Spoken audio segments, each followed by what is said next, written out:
15절까지 말씀입니다. 오늘 이 계시의 말씀을 제가 읽고 봉독할 때에 하나님의 음성을 듣기를 바랍니다. 누구든지 예수를 하나님의 아들이라 시인하면 하나님이 그의 안에 거하시고 그도 하나님 안에 거하느니라. 하나님이 우리를 사랑하시는 사랑을 우리가 알고 믿었노니 하나님은 사랑이시라. 사랑 안에 거하는 자는 하나님 안에 거하고 하나님도 그의 안에 거하시느니라.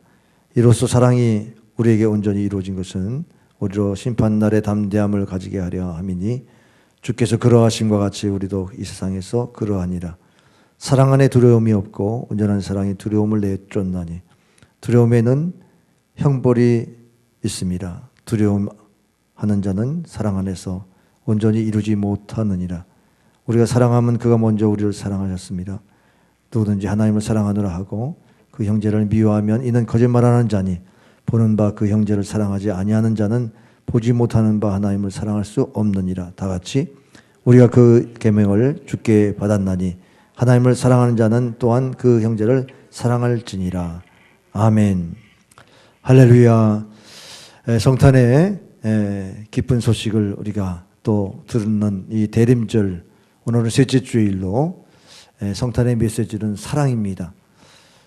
우리에게 하나님이 얼마나 사랑하시는지 그 사랑에 대한 메시지를 오늘도 들으면서 여러분이 그 사랑 안에서 찬송하고 기뻐할 수 있기를 바랍니다. 우리는 사랑받은 존재라는 사실을 한시도 잊지 말아야 합니다. 우리가 이 땅에 살아가면서 이 사랑을 잃어버리면 우리는 무너진다는 이 연약한 존재인 것을 기억해야 합니다. 우리가 살아가면서 이 사랑에 대한 이 참으로 갈구함이 우리 세상에 너무 갈급한 사람은 많은데 사랑을 채울 사람이 없어서 고통한 때를 지금 경험하고 있습니다. 더욱 두려운 것은 미래가 불확실하니까 이 불확실한 것에 대한 것을 대체하기 위해서 세상의 쾌락이나 세상 즐거움이나 이런 것들로 살아가려고 하는 경향도 많이 있습니다.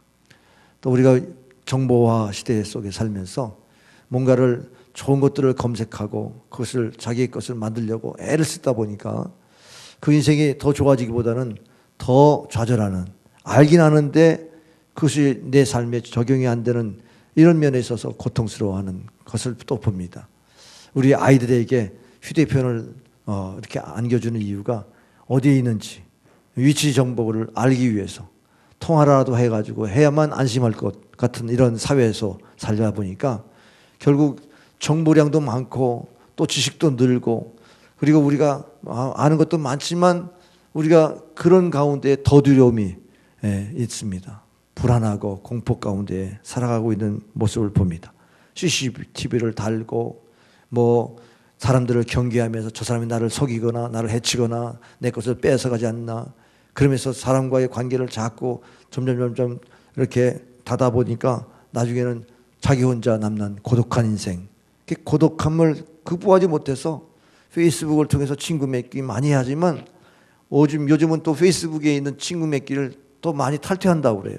왜냐하면 그 내용을 들여다보면 뭐 좋은 그림만 있으니까 그 그림을 보면서 나는 왜 이런가 비교당하면서 우울해하고 열등감에 빠지고 그런다는 겁니다. 결국은 우리가 이 시대에 참 지혜롭게 신앙생활하고 이 문명을 잘 좋은 방향으로 사용하려면 우리가 비교당하지 않는 그런 삶을 살아야 되거든요.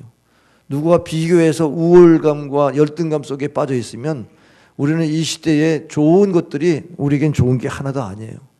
너무 그것들에서 우리는 속고 무너질 수가 있습니다. 그래서 결국은 이 두려움이라고 하는 것이 우리가 살아가면 살수록 더욱 우리에게 다가온다는 사실을 기억해야 합니다. 그런데 우리 그리스도인들에게는 복음이 있지 않습니까? 이 복음이 기쁜 소식이에요. 이렇게 두렵고 고통스러운 이때에 우리에게 어떤 복음이죠? 두려움을 이길 수 있는 복음. 이 복음이 오늘 18절에 보니까 사랑은 두려움을 내어쫓는다고 그랬어요. 그것도 완전한 사랑이 두려움을 내어쫓는다. 이 온전한 사랑이 뭘까요? 이 사랑을 경험한 사람은 이 세상을 두려워하지 않을 수 있다. 여러분 이 말씀에 도전받지 않습니까? 왜 나는 불안하고 왜 두려운가? 온전한 사랑이 내게 없구나. 여러분이 그렇게 오늘 이 본문의 말씀을 받아들인다면 여러분의 온전한 사랑을 구해야 되지 않겠어요? 나는 이 사랑이 온전하지 못해서 이렇게 불안하군요. 나는 이 세상을 살아갈 때 너무 두렵습니다. 여러분이 그런 마음이 있을 때마다 이 온전한 사랑을 받고 또 이 온전한 사랑에서 이 세상을 이길 수 있기를 주의 이름으로 축원합니다. 예수님께서 두려웠다면 두려운 그런 삶을 사셨죠. 그야말로 외양간에서 태어나신 우리 예수님의 그 말구에서 태어나신 예수님의 모습 속에서부터 유대인들의 그와 같은 증오와 또 대제사장과 같은 종교 지도자들에 의한 그런 박해와 십자가에 못 박게 하는 그런 배신과 그런 동족의 그런 희생당하시는 이 모습, 로마의 압족 속에서 그렇게 고통받으시며 채찍에 맞으시고 침뱉음과 수치를 당하시는 이 수모를 당하시면서 고난받으실 때의 그 두려움이라고 하는 거 얼마나 컸겠습니까? 그러나 마지막에 주님의 모습은 너무 평안하셨어요. 다 이루셨다고 하는, 다 이루시면서 이 두려움을 이겨내셨는데 정말 죽음도 이겨내셔서 부활하셨지 않습니까? 그렇다고 한다면 우리가 이 땅에 살아가면서 예수님의 모습이 우리에게 참으로 투영될 때 나도 예수님처럼 이 두려움을 이길 수 있는 힘이 있다고 그러면 얼마나 좋겠는가. 예수님을 바라보면서 예수님을 본받아서 살아가야 되지 않겠습니까? 하나님의 사랑이 예수님께 충만했기 때문에 이 두려움을 이겼던 거예요. 예수님도 이 말씀에 비춰보면 온전한 사랑 때문에 두려움을 이기셨던 거지, 예수님이 인생을 갖고 계시는 분이 어떻게 그 죽음 앞에서 두려움을 느끼지 않았겠어요? 느꼈죠. 저주를 철저하게 느껴서 그렇게 고통을 고백하지 않았습니까? 오늘 이 본문의 이 요한일서는 아가페의 사랑이라고 하는 이 사랑의 단어가 아가페예요. 이것이 동사로 되어 있고 그리고 명사로 되어 있는 이것이 참으로 합쳐보면 46개나 있다고 그럽니다. 그렇다면 이 아가페의 사랑은 도대체 우리에게 느껴질 수 있는 것이 뭐겠습니까? 십자가의 사랑이요. 십자가에서 우리를 아가페의 사랑으로 사랑했다는, 하나님의 세상을 이처럼 사랑하신 십자가의 사랑, 주님께서 십자가에서 우리를 사랑하셨다는 것을 증명해 주셨는데 그 사랑은 무조건적인 사랑이죠. 우리가 죄인 되었을 때 사랑하셨고요. 우리가 경건하지 않을 때 사랑하셨고요. 하나님과 원수 되었을 때 사랑하셨거든요. 그래서 그 사랑을 우리가 받아들이면은 그 사랑이 세상에서 줄 수 없는 사랑이구나. 그걸 느끼면서 감격할 텐데 그 사랑을 모르는 사람은 하나님의 사랑이나 인간의 사랑이나 구분이 안 되는 거예요. 그러니까 여러분이 하나님의 사랑이 크다고 하는 사실도 잘 모르고 신앙생활하면 어떻게 되겠어요? 우리는 하나님의 사랑을 받았는데 그냥 희생적인 사랑 정도가 아니에요. 사랑은 자기의 유익을 굳지 않습니다. 진리와 함께 기뻐합니다. 불의를 기뻐하지 않습니다. 정말 하나님의 사랑은 이처럼 우리에게 희생적이고 사랑하는 이 사랑인데 우리가 그 사랑을 받았다는 이 믿음을 여러분이 갖기를 바랍니다. 그래서 우리는 태어난 이 존재만이라도 우리에게는 얼마나 큰 가치가 있는지 몰라요. 예수님을 이 땅에 보내시고 우리를 위해서 죽으셨는데, 나를 위해 죽으셨다고 하는 이런 신앙 고백이 우리에게 있다고 그러면 우리는 비교할 수 없는, 어떤 사람도 비교할 수 없는 그런 사랑받은 존재인 것을 믿으시길 바랍니다. 이 믿음이 있으면 여러분이 세상을 이길 수 있는 힘이 생겨요. 하나님의 사랑을 받은 자로서의 그 행복이 여러분에게 있기를 바랍니다. 그래서 우리가 당신은 사랑받기 위해 태어난 사람이라는 그 찬양이 있지 않습니까? 한번 우리 다 같이 한번 찬양하겠습니다. 당신은 사랑받기 위해서 태어난 사람. 당신은 사랑받기 위해 태어난 사람. 당신의 삶 속에서 그 사랑받고 있지요. 당신은 사랑받기 위해 태어난 사람.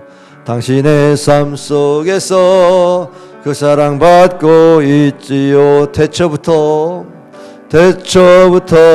시작된 하나님의 사랑은 우리의 만남을 통해 열매를 맺고, 당신이 이 세상에 존재함으로 인해 우리에게 얼마나 큰 기쁨이 되는지. 당신은 사랑받기 위해 태어난 사람. 지금도 그 사랑 받고 있지요. 당신은 사랑받기 위해 태어난 사람. 지금도 그 사랑 받고 있지요. 아멘. 제가 이 찬양하면서 여러분의 표정을 보니까 표정이 해맑은 표정이 있는데, 아, 나는 사랑받고 있어, 아, 너무 행복해, 이렇게 부르는 분이 있는가 하면, 나는 뭐지? 예, 손은 벌리고 같이 흉내는 냈는데 나는 정말 사랑받고 있나? 그러면서 약간 의심도 있고 잘 믿어지지 못하면서 억지로 하는 분도 계신 것 같은데, 여러분 전자가 되길 바랍니다. 나같이 하나님의 사랑받는 자 있나? 이것이 주관적인 거 아니에요. 착각은 자유지만 그게 행복인 거예요. 할렐루야. 자, 우리가 학생들이 공부를 열심히 합니다. 공부하는 학생이 무슨 목적으로 공부하는 거예요? 공부 잘해서 우등생이 돼가지고 좋은 대학 들어가서 좋은 취직, 그런 취직하기 위해서 공부 열심히 하는 겁니까? 여러분, 중년이 되면요, 공부라는 것도 한계가 있어요. 지식도 다 평준화됩니다. 예, 공부해가지고 학문적으로 공부한 그때도 그때뿐이에요. 그때의 공부한 목적이 뭐냐? 대학 들어갈 목적도 있지만 그 목적보다 더 근본적인 목적은 사랑받기 위해서. 공부 잘하니까 부모가 칭찬해 주지, 또 좋은 대학 들어가면 사람들이 인정해 주지, 또 좋은 직장에서 있으면 사람들이 존경해 주지, 다 사랑받기 위해서 그렇게 공부도 열심히 하는 거죠. 그렇지 않습니까? 여러분이 학생 때를 지났으니까. 그럼 여러분이 성년이 돼가지고 여러분이 열심히 직장 생활합니다. 열심히 노력해가지고 뭔가 집도 사고 뭔가 이렇게 삶을 번창하게 살려고 노력합니다. 그건 뭐예요? 남편에게 사랑받고 자식들에게 존경받고 사회생활에 사람들에게 품격을 가지고 품위 유지하고 뭔가 존경을 갖고 사랑받기 위해서 그렇게 생활을 열심히 잘 살려고 하는 거 아닙니까? 좋은 직장 들어가가지고 거기서 내가 승진하는 것, 그것이 목표일 수도 있지만, 그러나 그가 일을 잘 해내려고 노력하는 게 다 상사에게 사랑받고 다 존경받으려고 하는 그러한 그 근본적인 그 목적이 있기 때문에, 그러니까 우리는 사랑의 존재라고 하는 이것을 빼놓으면 우리는 아무리 부귀영화를 쌓아놔도 불행한 겁니다. 그렇지 않습니까? 왜 아멘이 없어요? 아멘. 아닌데요, 목사님. 그래도 부귀영화가 더 중요한데요. 사랑은 그건 배부른 사람이 하는 거지. 다 사랑 타령하는 사람들은 다 배부르더라고. 나같이 힘들면 그거 필요 없어요. 아니에요. 지금 이 사랑이 인간적인 사랑이 아닙니다. 이게 아가페의 사랑이라니까요. 무조건적인 사랑입니다. 오늘 이 시대의 마지막 징조가 뭔지 아세요? 거짓 선자가 나타나고 초초의 난리와 전쟁의 소문이 있고 적그리스도가 출현한다는 이런 얘기도 물론 분명히 마지막 종말의 징조이지만, 우리에게 사랑이 식어지는 게 종말의 징조인 것을 기억해 보십시오. 개인적인 종말은요, 사랑이 식어지고 냉랭해지면요, 냉랭이 가슴으로 이 땅을 살아낼 힘이 없어요. 여러분, 추우면 우리 안에 에너지가 있어서 추위를 이기잖아요. 근데 우리 안에 이 세상 세파를 이길 만한 우리의 에너지가 사랑이란 말이에요. 이 사랑이 없으면 자기 일에 대한 사랑도 사랑이지만, 자기를 사랑하는 사랑도 사랑이지만, 정말 하나님을 사랑하는 이 사랑도 없으면 우리가 이 세상을 어떻게 이겨냅니까? 그런데 왜 사랑이 식어지는 줄 아세요? 마태복음 24장 12절에 말씀합니다. 불법이 성함으로 사람의 사랑이 식어진다 그랬어요. 우리가 사는 이 시대 속에서 너무 불법이 너무 성행하니까 뭐가 진실이고 뭐가 거짓인지 몰라요. 다 법에 가서 판단받아야 그게 진실입니까? 뭔가 법도 시대가 바뀌면 뒤집히더라고. 뭐가 진짜고 뭐가 가짜인지 헷갈려요. 그러면 우리가 이 땅에 살면서 다른 사람들 사랑하고 살면 다른 사람들이 나를 해치거나 또 모든 것을 다 내가 주고 나면 나는 남는 거 없지. 그래가지고 자기 것을 챙기고 자기 것 남에게 노출시키지 않고 다 사람들과의 관계를 이렇게 차단하면서 오픈하지 않고 살아가면 결국 남는 건 나 혼자 고독하게 남는 거잖아요. 근데 거기에서 무슨 우리가 이 땅에 살아갈 이유를 찾을 수 있겠어요? 20세기는 산업시대에 그냥 일만 해가지고 그렇게 생산성을 높이는 데 사람들이 바쁘다고 그랬는데 지금은 지식정보화 사회예요. 이따 오후에 이제 앞으로 없어질 직업들이 얼마나 많은지 제가 말씀드릴게요. 그 인공지능이 발달돼 가지고 이 인공지능 4G에서 5G 시대가 이제 내년에 열리면 이 시대는 그냥 인터넷이 10배나 지금의 10배나 빠른데 안 터지는 데가 없대요. 그러면 편리하잖아요. 근데 다 위치 추적이 되는 겁니다. 어디에 있는지 다 알게 되는. 근데 빅브라더가 그걸 딱 정보를 붙잡고 있으면 이 사람이 악한 마음 가지고 쓴다 그러면 우리는 다 거기에 피해가 되고 거기에 또 고통을 받는 그런 대상자가 되지 않겠습니까? 이런 사회에 소피아라고 하는 로봇이 나왔습니다. 로봇이 나와가지고 우리나라에도 와가지고 대화를 했는데 그냥 대화를 얼마나 잘하는지 몰라요. 뭐 그렇게 똑똑한 로봇이 인간보다 뛰어나다고 할 수 있는 로봇이 지금 얼마나 많이 지금 발전됐는지 몰라요. 감정 표현도 합니다. 이런 시대에 우리가 살고 있어요. 그러면 우리는 로봇보다도 못한 인간인가요? 인간의 고유한 그 존재감은 어디서 찾아야 돼요? 기능으로 찾을 수가 없어요. 뭘 누가 잘한다. 저 사람 뭘 잘하니까 이 일로 찾을 수가 없어요. 인간의 독특성이라는 게 어디서 나옵니까? 하나님이 우리를 하나님의 형상으로 지으셨잖아요. 하나님의 형상으로 지은 하나님의 사랑받은 존재에 여기에서 우리가 우리 존재감을 찾아야지 하나님의 사랑도 받지 못한 사람들은 기계만도 못한 인간이 되지 않았습니까? 그 사람 쓸 필요가 없어요. 직업이 다 없어집니다. 예? 이따 오후에 얘기해야지. 여러분 직업이 내가 지금 갖고 있는 거 지금 미래의 전망이냐? 5년이면 없어져요. 10년이면 없어져요. 최소한 15년이면 다 없어집니다. 예. 다 로봇이 대신할 수 있는 사회가. 그래서 이거 AI 전쟁이 지금 북미 무역 전쟁으로 나와 있지만 실제적으로는 이건 주도권 싸움이에요. 예. 주도권 싸움이라 이게 심각합니다. 근데 중국인 카푸리라고 하는 분이 아까 테드 강좌에서 그렇게 말해요. 자, 그들과 차별된 인간의 독특성은 뭐냐? 그럼 그것은 사랑이다. 로봇은 사랑을 경험하지 못한다. 인간은 사랑할 수 있는 존재라는 사실. 이것이 이 시대에 바로 로봇과 구별되고 인공지능을 가진 그런 모든 그 메커니즘과 또 구별된다. 우리가 아무리 가난하고 아무리 부실해도 사랑받는 사람이 행복한 겁니다. 예? 아무리 모든 것을 가져서도 사랑받지 못하면 불행한 거예요. 동의하십니까?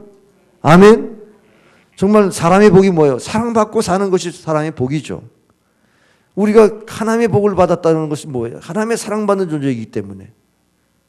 여러분, 정말 부부가 서로 사랑하지 않는다면 그 부부의 부귀영화가 그 사람의 행복이 되겠습니까? 행복은 서로 사랑할 수 있어야 되죠. 여러분이 직장이라고 해서 뭐 좋은 직장이라고 하지만 거기에서 여러분이 사랑받지 못한다 그러면 여러분이 존재감이 없으면 거기에 무슨 행복이 있겠어요? 일하면서 행복이 없죠. 그런데요, 이 땅에 그런 사랑을 거부하는 사람들에게 하나님 심판하신다고 데살로니가 후서 2장 8절부터 10절에 말씀합니다. 그때 불법한 자가 나타나리니 주 예수께서 그 입의 기운으로 그를 죽이시고 강림하여 나타나심으로 폐하시리라. 악한 자의 나타남은 사탄의 활동을 따라 모든 능력과 표적과 거짓 기적과 불의의 모든 속임으로 멸망하는 자들에게 있으리니 이는 그들이 진리의 사랑을 받지 아니하여 구원함을 받지 못함이라. 진리의 사랑을 받지 못해서 결국 망한다는 거예요. 구원받지 못한다는 겁니다. 자, 진리의 사랑이 뭐죠? 예수님이 진리이신데 예수님이 우리에게 생명의 길을 안내해 주셨어요. 자, 십자가에서 우리를 사랑하신다고 말씀하셨어요. 그 사랑을 나를 위한 사랑을 받지 못한 사람은 결국 불법을 행하는 자에게 심판을 받고 그들에게 미혹돼서 멸망을 받는다. 그것이 바로 성경의 말씀입니다. 하나님 사랑을 받지 못한 사람은 사탄이 그를 지배하게 돼요. 결국 사랑을 받지 못한 자는 그 지배 아래서 세상의 다른 것으로 속임을 받고 그것이 나를 사랑하는 걸 알고 나의 존재감을 만드는 줄 알고 그것을 쫓다가 결국 멸망받는 것입니다. 그것이 종교일지라도 여러분 세상의 종교는 3대로 세 가지로 분류할 수 있는데 이 동양 종교요. 동양 종교는 신미 종교입니다. 비인격인 신을 믿어요. 그러다 보니까는 결국 모든 것을 버려야 돼요. 욕심을 가지면 안 돼요. 욕심이 죄고 이 업보를 버려야 돼서 참으로 그 세계관이 다 이 버리라는 겁니다. 그래서 결국 금욕주의자를 만들어요. 근데 그것은 우리가 추구할 것이 못 됩니다. 그 다음에 이제 세계관을 갖고 있는 것과 세속주의 세계관입니다. 그것은 내가 신이다. 내가 독립주체다. 네가 해라. Do yourself. 너가 스스로 해야 된다. 너 스스로 자율적으로 살라는 거예요. 하나님의 은총, 뭐 섭리 이런 거는 생각하지 마라. 그래서 세속적으로 이 땅에서의 모든 것을 경쟁하고 성공하고 누리는 것 그것만 목표를 가지고 살라고 말합니다. 거기에는 유물사관, 물질이 우선인 그런 공산주의 사관도 거기 있습니다. 그러니까 우리가 이렇게 사회주의가 좋다고 하는 이런 사상도 이렇게 일어나고 있는 것이 다 세속주의에서 오는 겁니다. 인간이 본인이 되는 사람이 주인 되는 이런 사회를 만들면 그게 유토피아입니까? 그거는 정말 하나님이 주인 되시는 나라를 세우지 않기 때문에 하나님을 대적하는 나라가 되는 거죠. 그래서 우리는 성경적인 가치관이 뭐냐? 하나님이 세우신 이 나라는 우리 한 사람 한 사람 하나님의 형상으로 지으셨다는 겁니다. 할렐루야. 우리 하나님의 형상으로 지음받아서 우리 하나님의 사랑받는 존재라는 거예요. 이게 왜 세속주의와 충돌됩니까? 세속주의는요, 결국 그 한 사람이 그 사람이 존재 가치를 부여하다 보니까 그 사람이 하는 거 방해하지 말라. 인권을 왜 해치냐? 소수의 인권이 중요하다. 차별하지 말라. 증오하면 안 된다. 미워하면 안 되는 거 증오하는 걸 막기 위해서 차별금지법을 만들어가지고 결국 잘못된 걸 잘못되다고 말하는 사람을 법으로 처형하는 그래서 성경의 가치를 말하면 오히려 적폐로 몰리는 이런 세상을 지금 우리는 경험하고 있는 거예요. 그런 이런 때에 하나님의 사랑이 우리의 행복을 만든다는 이런 신앙 가진 우리 그리스도인들에게 너무나 고통을 받는 거죠. 이게 충돌하니까. 우리에게는 하나님이 나를 사랑하신다는 것을 날마다 노래하면서 살 수 있는 만만한 세상이 아니에요.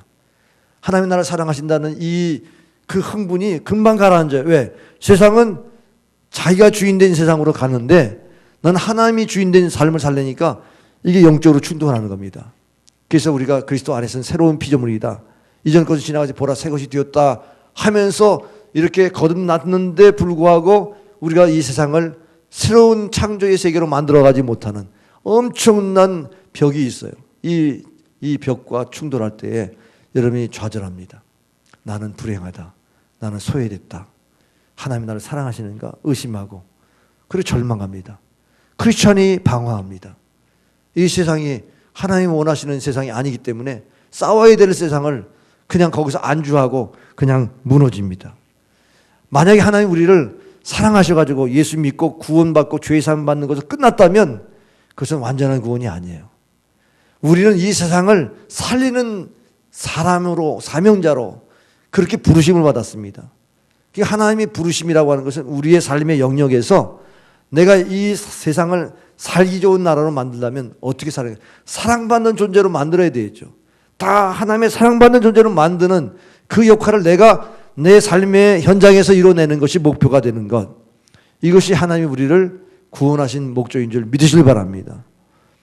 그래서 우리는 하나님의 사랑을 경험했는데 세상에 줄 수 없는 사랑이다. 세상은 다 조건을 걸고 사랑하지만 그러나 하나님은 나 같은 죄인도 사랑하셨다. 우리가 과거의 죄가 큰 사람들은요, 이 변화가 완전하게 바뀌지만 이게 모태로부터 주님을 믿으면 이게 신앙이 뜸이지근해. 이렇게 확 변한 게 없으니까 자기 삶을 변화된 모습을 드러내지 못하고 그게 그런 것처럼 그렇게 생활한다고요. 물론 변함이 없다는 장점도 있지만 뭔가 이 세상을 바꾸려고 하는 이런 열정이 안 생겨. 자기 자신이 변화되는 것을 별로 못 느끼니까. 그러나 하나님의 사랑을 받은 사람은 이 사랑을 나눠주는 이런 삶의 목표를 정하고 살면 자기가 변하지 않고는 사람을 변화시킬 수도 없고, 자기가 하나님의 사랑으로 무장하지 않으면 사람을 사랑할 수가 없다는 사실에 부딪히게 될 겁니다. 자, 요한일서 4장 8절에 보면 사랑하지 않는 자는 하나님을 알지 못하나니 이는 하나님은 사랑이심이라. 이 하나님의 사랑이라는 이 사랑, 아가페의 사랑이지 세속적인 사랑이 아닙니다. 그러니까 이 아가페의 사랑을 여러분이 경험하셨잖아요. 근데 여러분 현실에서는 이 사랑을 경험하기가 너무너무 어려운 겁니다. 너무너무 우리는 세속적인 사랑을 가지고 따지거든요. 그러면 이 하나님의 사랑을 날마다 경험하려면 나는 죽고 내 안에 그리스도가 사는 갈라디아서 2장 20절의 삶을 살아야 돼요. 내가 그리스도와 함께 십자가에 못 박혀 죽었나니 이제는 내가 사는 것이 아니라 내 안에 누가 살아요? 그리스도가 사는 것이라고 하는 이 신앙이 날마다 회복되지 않으면 내가 주인인데 내 마음대로 살지. 그러면 세속적인 사랑으로 살다가 세속적으로 그렇게 자기가 주인 행세하다가 사탄에게 속고 멸망당한단 말이죠. 그렇다고 한다면 기독교의 구원론은 예수님의 십자가와 부활에 있습니다. 예수님이 우리를 사랑하시지만 죄는 미워하시기 때문에 죄값을 예수님이 대신 담당하심으로 하나님의 사랑을 훼손하지 않았어요. 그래서 하나님의 공의가, 하나님의 사랑이 만나는 것이 십자가입니다. 죄는 예수님이 대신 짊어지고 십자가에 죽으시고 우리를 사랑하신 것을 선물로 주셨는데, 그 사랑이 너가 죄인이라도 그 죄 때문에 너를 멸망시키지 않고 하나님의 사랑으로 덮겠다. 이런 아가페의 사랑으로, 무조건적인 사랑으로 우리를 만나 주신 줄 믿으시길 바랍니다. 그러니까 우리는 예수 믿고 거듭날 때는 이 사랑을 받았어요. 순수한 이 사랑을 받았어요. 그럼 우리에게 열매를 맺을 게 뭐냐? 화목입니다. 화목이에요. 하나님과 화목하게 됐는데, 그럼 너는 이 사랑을 가지고 다른 사람과 화목하라고 그러는데 나는 이 아가페의 사랑을 실천하지 않으니까 밤낮 불화해. 왜 다른 사람하고 왜 불화합니까? 내가 이 하나님의 사랑을 실천하지 못하니까. 오늘 읽지 않았는데 10절 한번 찾아서 읽어보세요. 4장 10절 다 같이 읽겠습니다. 시작. 사랑은 여기 있으니 우리 하나님을 사랑하는 것이 아니요 하나님이 우리를 사랑하사 우리 죄를 속하기 위하여 화목제물로 그 아들을 보내셨습니다. 예수님이 화목제물이세요. 예수님이 하나님과 원수된 우리를 화목하게 만드시게 주셨단 말이죠. 그럼 우리가 하나님의 사랑을 받은 사람은 우리는 피스메이커로 살아야 되는데 다른 사람과 화목하게 만들려니까 우리 중간 역할하는 우리가 얼마나 어떤 사랑이 있어야 이거를 감당하겠어요? 인간적인 사랑은 한편에 섭니다. 내가 좋아하는 편에 설 수 있어요. 편당이 돼요. 내가 공의로운 삶을 살려면 결국 내가 희생하는 수밖에 없잖아요. 그 희생하는 고통이 내게 있느냐? 그게 아가페의 사랑을 배우는 거예요. 그 아가페의 사랑을 배울 때마다 나는 죽고 내가 다시 사는 이 부활을 경험합니다. 예수님의 부활은 저 천국에서 우리가 다시 하나님 앞에 나갈 때에 영생의 부활로 나가는 그 부활만이 아니고 이 땅에 살면서 날마다 죽겠는데 날마다 하나님이 나를 살려주신다. 날마다 화목하기 위해서 희생하는 이 죽음 속에서 주님이 나를 살려주시는 이 은혜를 경험하는 것, 이게 예수님의 부활을 이 땅에서 경험하는 것인 줄 믿으시기 바랍니다. 이 예수님의 부활이 우리에게 소망이 되기 때문에 십자가에 죽는 데에도 용기를 낼 수 있어요. 야, 이러다가 내가 죽겠다. 내가 이러다가 난 완전히 자존심 다 상하겠다. 내가 저 사람에게 뭐 꿀리는 게 뭐가 있는데 내가 지고 말아. 난 반드시 나는 정정당당하게 싸우고 내 것을 쟁취하고 내 올바른 소리에 내 주장하겠다. 여러분 그렇게 살면요, 여러분 안에 하나님의 사랑이 흘러가지 않아요. 어떻게 화평할 수 있습니까? 밤낮 그 화평을 깨트리는 것 때문에 두려움의 공포가 쌓이잖아요. 두려움을 이기는 사랑이 온전한 사랑인데 그 두려움을 이길 수 있는 사랑이 우리에게 있다고 하면 왜 불안합니까 지금? 18절 말씀을 가만히 묵상해보면 두려움은 우리에게 있는 그 이유는 내게 온전한 사랑이 없기 때문에 온다는 것인데 지금 이 세상은 테러와 살상이 난무하잖아요. 이슬람권의 서구의 유럽 문명을 파괴하고 있습니다. 그 기독교 문명을 파괴하는 거예요. 우리가 사는 이 땅에 공산주의라고 하는 이 중국과 북한을 중심으로 하는 이 공산 사상이 참으로 우리를 얼마나 핍박합니까? 중국의 기독교의 핍박이 얼마나 엄청난지 아시죠? 그들은 삼자교회를 다 지금 십자가 철거하고 그들을 얼마나 핍박하는지. 옛날 그 문화혁명 때 그런 사건들이 지금 중국에서 일어나고 있고요. 우리도 우리 교회가 지금 핍박당하고 있다는 사실을 우리는 피부적으로 잘 못 느끼는지 몰라도 결국 마지막 때는요, 기독교인들이 박해를 받게 돼 있어요. 그거는 앞으로 너무 명확하게 예언되어 있는 거기 때문에 여러분이 나는 편안하게 살겠다고 하는 목적을 가지고 사는 한 여러분 계속 두려움 가운데 공포 속에 살 수밖에 없습니다. 마태복음 24장 9절에 보면 그때 사람들이 너희를 환난에 넘겨주겠고 너희를 죽이리니 너희가 내 이름 때문에 모든 민족의 미움을 받으리라. 예수를 안 믿으면 안 죽어. 그러나 안 믿으면 지옥 아닙니까? 그런 핍박을 받으면서 여러분이 견뎌야 되는데 과연 마지막 때 믿는 자를 보겠느냐는 거예요. 아가페의 사랑이 없으면 못 견뎌요. 아가페의 사랑 없으면 환난을 이길 수가 없어요. 복음을 지켜낼 수가 없어요. 아가페의 사랑이 있어야만 순교할 수 있는 정신으로 이 환난을 이길 수가 있는 것이죠. 2000년의 순교 역사가 바로 그것입니다. 하나님이 나를 사랑하기 때문에 그들을 내가 미워하지 않는다. 그러면서 본인이 죽은 거 아닙니까? 그게 순교잖아요. 이 순교의 역사가 지금 이 땅에 지금 이루어지고 있는데 오늘 이럴 때 우리가 이 환난을 피하려고 예수를 적당히 믿고 여러분이 미움을 피하려고 안 믿는 척하고 결국 어떻게 신앙이 유지됩니까? 두려움이 계속해서 가중될 겁니다. 사탄은 우리에게 두려움을 주는 영이라. 하나님은 두려움을 주는 분이 아니시요 그리스도 예수 안에서 사랑과 능력과 절제하는 마음을 주신다고 그랬습니다. 두려움이 오면 이게 사탄이 나를 공격하는구나. 딱 그렇게 생각하고 두려움을 십자가로 물리치기를 바랍니다. 하나님의 사랑으로 물리치기를 바랍니다. 고린도후서 11장 14절에 이것은 이상한 일이 아니라 사탄도 자기를 광명의 천사로 가장한다고 그랬어요. 그러니까 우리에게 좋은 것을 주는 대신 아가페의 사랑을 실천하지 못하도록 만드는 거예요. 그 사랑을 미워하고 그 사랑을 화평하지 못하게 만들고 그렇게 살게끔 만들어서 다른 것들로 만족하고 살게끔 만드는 거. 아가페의 사랑 없이도 행복하다? 거짓말이죠. 아가페의 사랑 없이도 두려움을 이길 수 있다? 거짓말이에요. 근데 그런 사상과 그런 시대 조리 속에서 사람들은 매몰돼 가지고 다 속고 사는 겁니다. 그게 사탄이 주는 천사로 가장한 속임수예요. 여러분이 속지 마기를 바랍니다. 여러분 부부관계도 각방 쓰지 말아야 돼요. 왜? 시험 들까 봐. 서로 관계라고 하는 것이 미울 수도 있지만 각방을 쓰게 되면 나중에 사탄이 다 그냥 나누게 해야 됩니다. 이혼하게 만드는 거예요. 혼자 남는 거예요. 분명히 말합니다. 고린도전서 7장 5절 서로 분방하지 말라. 다만 기도할 틈을 얻기 위하여 합의상 얼마 동안 하되 다시 합하라. 이는 너희가 절제 못함으로 말미암아 사탄이 너희를 시험하지 못하게 하려 함이라. 절제 못한다는 것은 음란한 짓을 또 한다는 거죠.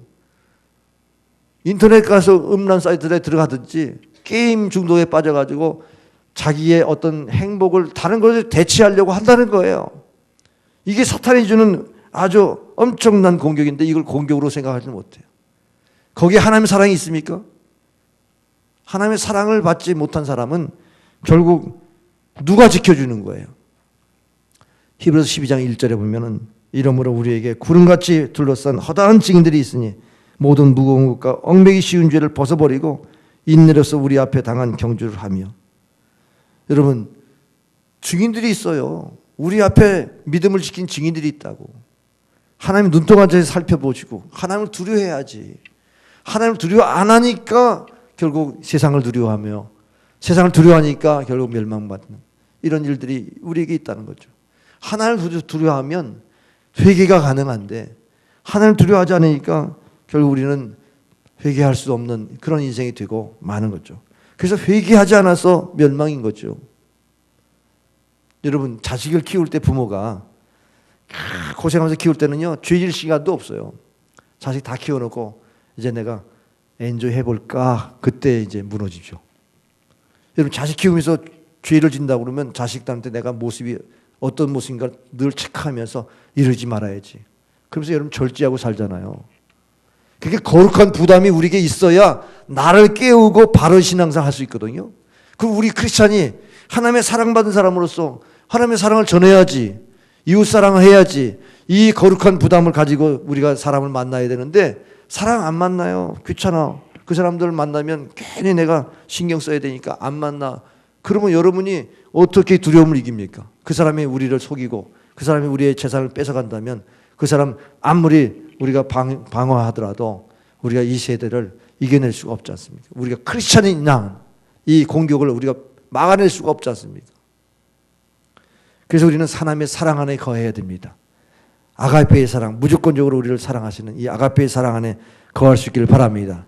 그러려면 날마다 신앙 고백해야 됩니다. 오늘 15절에 누구든지 예수를 하나님의 아들이라 시인하면 하나님이 어디 계세요?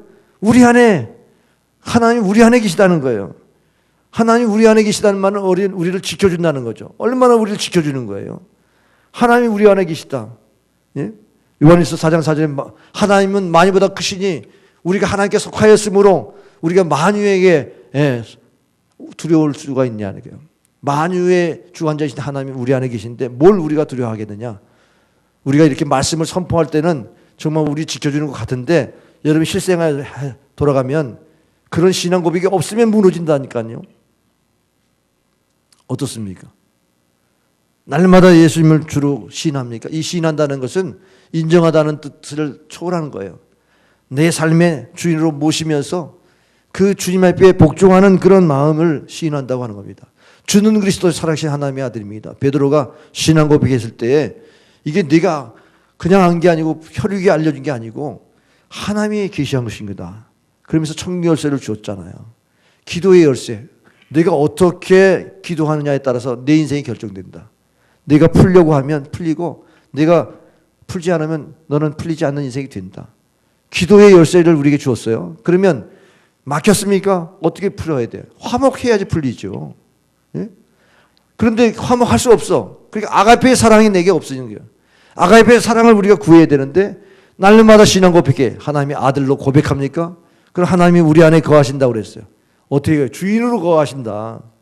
주인으로 우리를 통치하시려고 거하시는데 아니에요 주님. 나는 예수님을 주여 주여 부르지만 내가 주인이에요. 이러면서 신앙 고백해야 그런 마귀에 전혀 물리칠 수 있는 힘이 없어요. 마귀의 공격을 이겨낼 수 있는 힘이 없다고요. 요한일서 4장 7절 8절 한번 찾아 읽겠습니다. 여러분 읽어보세요. 시작. 사랑하는 자들아 우리가 서로 사랑하자. 사랑은 하나님께 속한 것이니 사랑하는 자마다 하나님부터 나서 하나님을 알고 사랑하지 아니하는 자는 하나님 알지 못하나니 이는 하나님은 사랑이심이라. 그래요. 베드로가 이제 예수님을 배반하고 옛 어부의 생활을 돌아갔을 때 예수님 찾아오셔서 네가 나를 사랑하느냐 물었죠. 아가페의 사랑으로 물었어요. 네가 나를 아가페의 사랑으로 사랑할 수 있니? 아가파우스메 그때 필로세 나는 필레오 사랑으로 사랑합니다. 3번 계속 그렇게 대답합니다. 나는 무조건적으로 하나님 사랑할 수 없다는 사실을 그가 계속 고백하는 거예요. 그렇습니다. 우리에게는 사랑이 없어요. 사랑이 없다는 게 인간적인 사랑이 없다는 게 아니라 아가페의 사랑이 우리에게 없어요. 인간에게는 아가페의 사랑이 하나님이 공급하지 않으면 그 사랑이 없는 겁니다. 그 사랑을 매일매일 공급받지 않으면 어떤 때는 희생적으로 사랑하다가 나중엔 또 이기적으로 그 사랑을 거둬요. 그러니까는 이랬다 저랬다 하는 것이 됐죠. 우리가 얼마나 변덕이 심해요. 희생적인 사랑할 때는 성령 충만해가지고 아가페에 사랑했는데 갑자기 자기중심적으로 바뀌어 에고이스트가 되면 그 사람을 또 거둬 또 미워. 그러면 사람의 관계라는 게 얼마나 이게 헷갈리는 거예요. 이 사랑의 관계가 증오와 두려움과 연결되어 있어요. 왜 이 사랑의 얘기를 쭉 하다가 왜 두려움과 연결해서 그렇게 말씀하고 있을까? 그렇습니다. 우리가 사랑하면 두려움을 이기는데 사랑이 떠나면 두려운 거예요. 저 사람이 또 나를 꼭 공격할지 모른다. 그러니까 우리가 하나님 사랑한다 그러는 게 자기 본의적인 사랑하는 거예요. 영어로 말하면 like, 좋아하는 거예요. 자기가 좋아하니까 좋아하는 거죠. 이거는 희생적인 사랑이 아니잖아요. 근데 우리 주님 우리에게 뭘 요구하세요? 희생적인 사랑, 러브. 이게 아가페의 러브를 우리에게 요구하시는 거거든요. 그럼 우리가 살아가면서 희생적인 사랑을 언제 해봤나? 가만히 돌아보세요.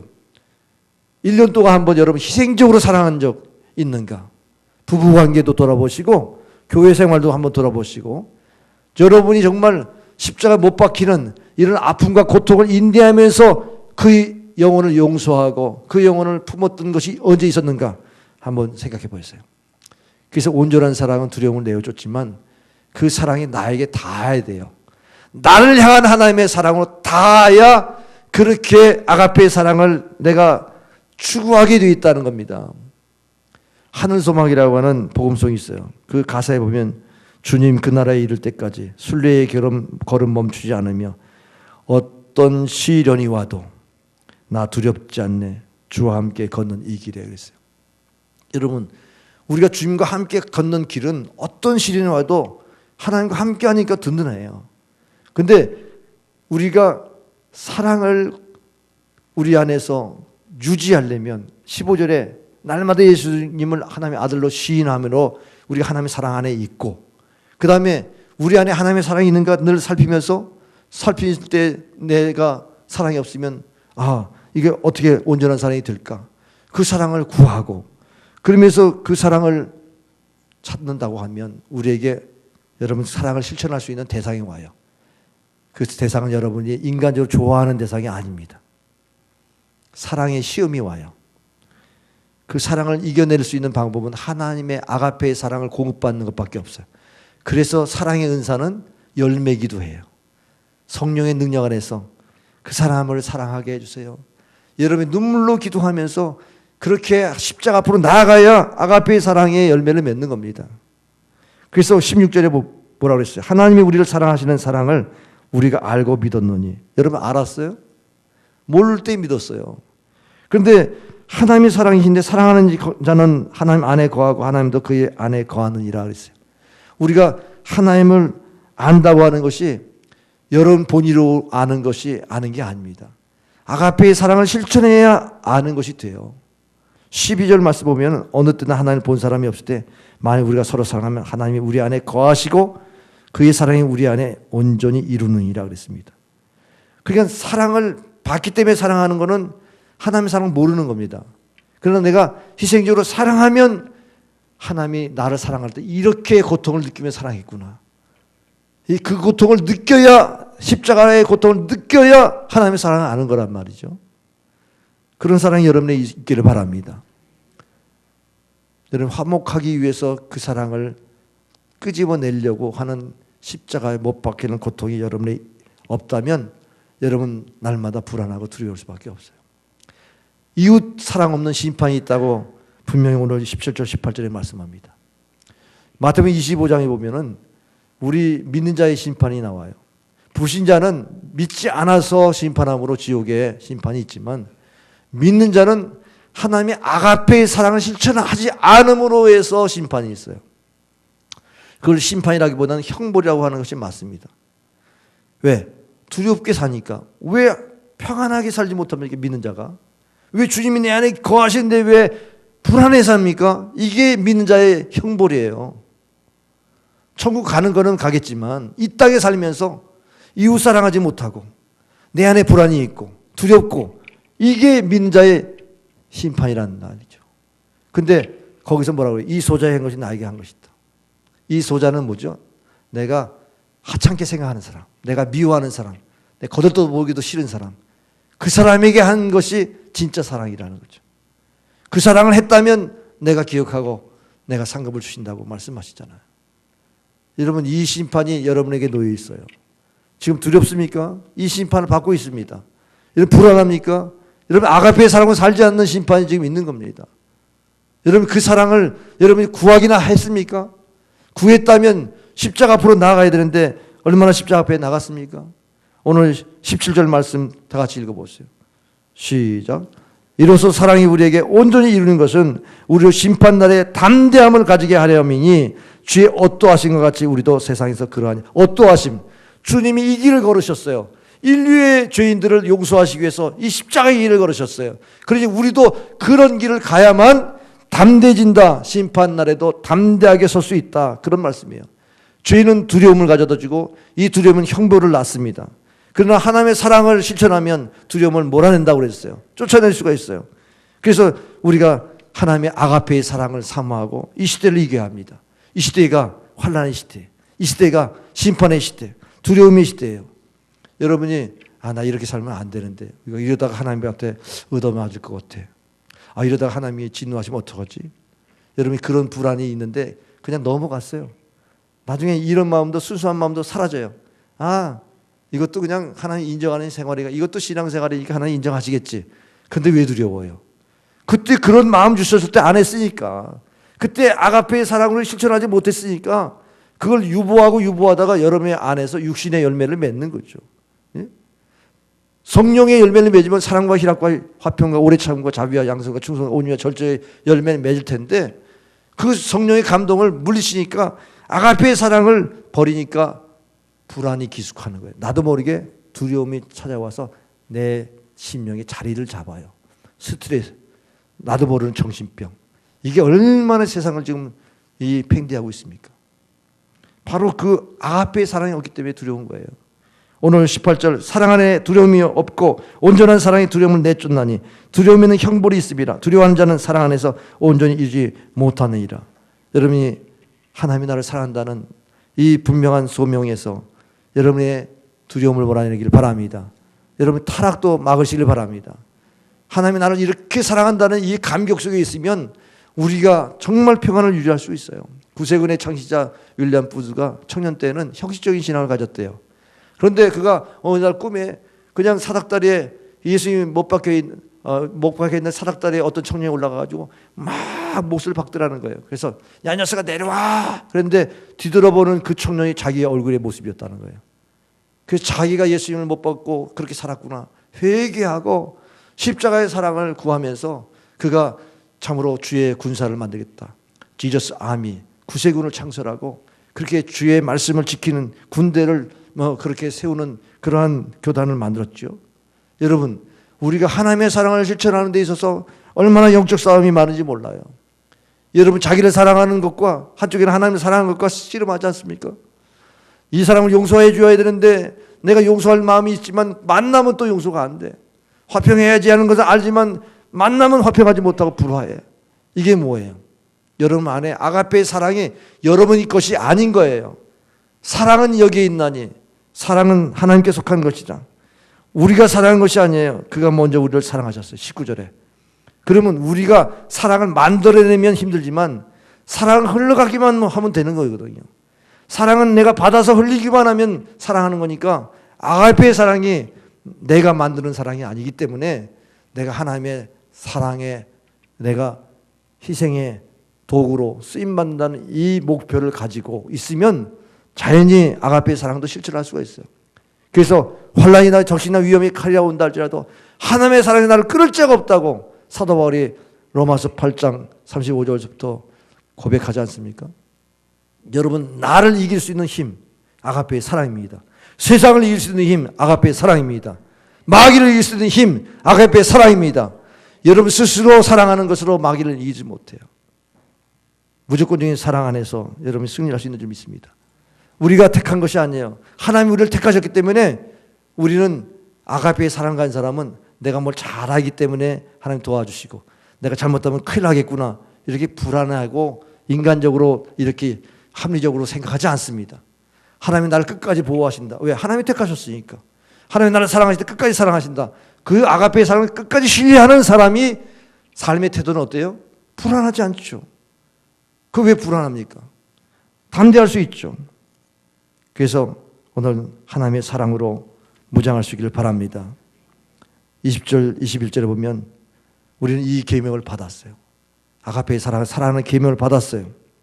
그런데 사랑할 수 없다면 여러분이 무릎 꿇고 왜 사랑해야 되는데 형제를 미워합니까?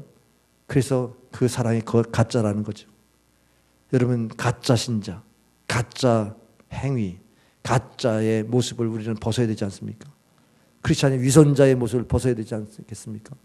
그러면 우리의 위선자를 벗어나는 방법은 하나님의 사랑을 그대로 실천하는 데에 나를 써달라고 하는 이 기도가 있어야 하는 겁니다. 이 기도가 이 마지막 때까지 붙들어야 할 기도예요. 이거 없으면 다 무너지게 돼 있어요. 이 세상에, 이 환난 시대에 살다 보면 지치고 힘들 때가 있어요. 불안할 때가 가장 불안할 때 인간관계예요. 지금 인간관계 다 깨집니다. 왜? 다 자기가 신이 되는 이런 사회, 포스트 모더니즘 이 사회이기 때문에 그래요.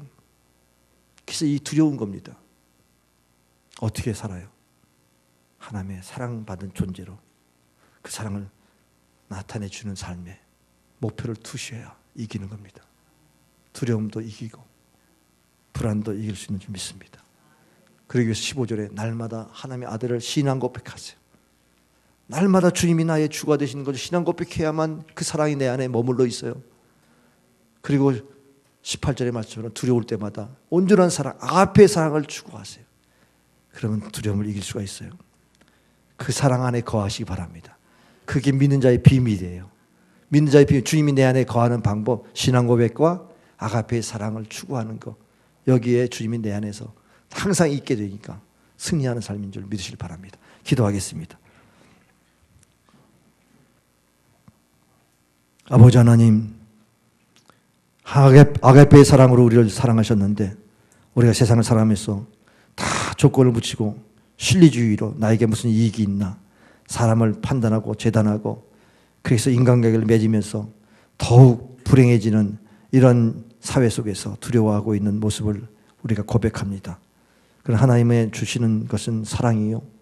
그 사랑은 아가페의 사랑이기 때문에 우리가 아무리 잘못해도 우리를 끝까지 사랑하시고 끝까지 우리를 용서하시고 끝까지 우리를 세워주시는 하나님의 사랑을 우리가 받았사오니 이 사랑으로 세상을 이기고 마귀를 이기고 나를 이기고 세상을 이길 수 있도록 도와주옵소서. 그래서 이 두려움을 이길 수 있는 그리스도인이 되도록 축복하여 주옵소서. 예수님의 이름으로 간절히 기도하옵나이다. 아멘.